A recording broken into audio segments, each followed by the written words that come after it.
Hello, I'm Phil Chambers. Have you ever heard the saying, if you always do what you always did, you always get what you always got?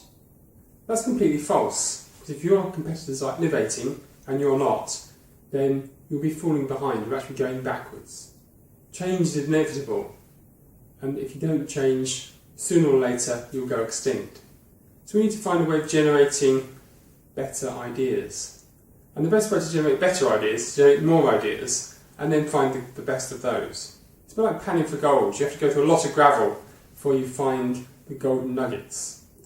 So we need generative thinking to generate as many ideas as we can. One way of doing that is a brainstorm.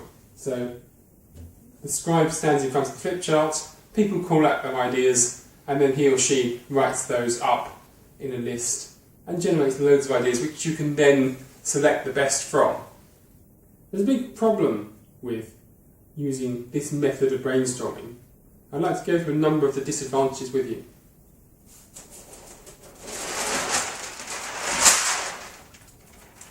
First of all, it's boring. A lot of chatter, but you can get left out very easily and feel bored by the process. The scribe selects what they write. So they will abbreviate, they will select certain people over others, so therefore you're immediately reducing the number of ideas by being selective, something you don't want to do, you want to be generative. If you have an extrovert in the group, then they will dominate the conversation. They will give more ideas, more contributions, and the introverts in the group, who may have equally good ideas, or even better ideas, will be left out from the conversation. So you have the personality clash involved in the situation. If the boss is in the room, if you've got somebody senior, then they may well take control of the process, where they will give more ideas. Other people don't want to talk against the boss, they respect the boss, so they will then give more ideas, and the conversation will be very much directed towards their agenda rather than the agenda of creating more innovative ideas. Another problem related to the fact of somebody senior in the room is some people won't like to appear to be foolish. They're frightened of giving a stupid idea that everyone will laugh at, or the senior person will think less of them because of that idea. But of course, you have to have these so-called stupid ideas to see where they lead. They can lead to good ideas. For example, glue doesn't stick. What's the point of glue doesn't stick? Created the Post-it note, which is 3M's biggest grossing single product. Hugely successful from a stupid idea. So you can see that fear of looking foolish is a big barrier to generating ideas that could be useful. And finally, I think the most problematic thing with this way of brainstorming is the influence from previous ideas. So whenever an idea is written on the board, everybody's looking at that idea, and therefore their ideas are flowing from that original idea.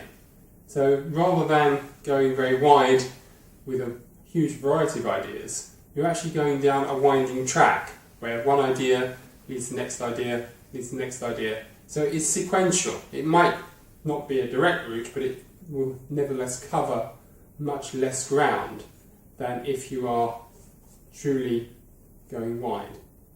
So we need to find a better way than writing things on a flip chart where everybody sees those ideas.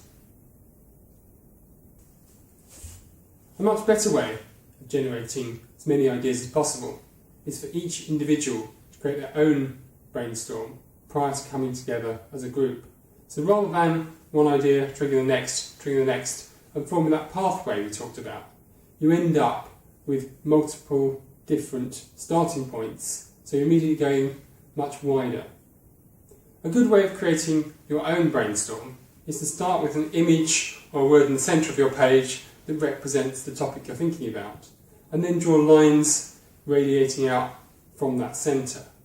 And the brain will complete as many ideas as there are lines. If you have 10 lines, you end up with 10 ideas, and so on, because the brain likes completion.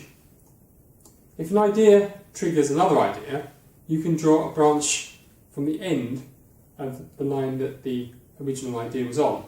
So you can continue to develop adding lines on the end of lines. forever and ever and ever. So creating many, many more associated and connected ideas. Once you've done your own individual brainstorm, it makes sense to come together in small groups. So different people's ideas can be combined, can be edited, and also there's a cross-fertilisation of ideas, that one person's ideas may trigger some more associations on someone else's individual mind map. So once you've then consolidated your group's ideas into one combined brainstorm, or create a mind map to do that, then you can then feed those back as a group, and they can be recorded and consolidated on a single mind map to capture all of that information. And then you can start to then select the best ideas. But it gives you many, many more divergent thinking, more ideas and much more divergent thinking than a traditional writing on a brainstorm list in the first place. I hope I've given you some food for thought to improve your brainstorming if that's something you do in your organisation. I look forward to giving you more tips and ideas in future weeks. Thanks for listening. Goodbye.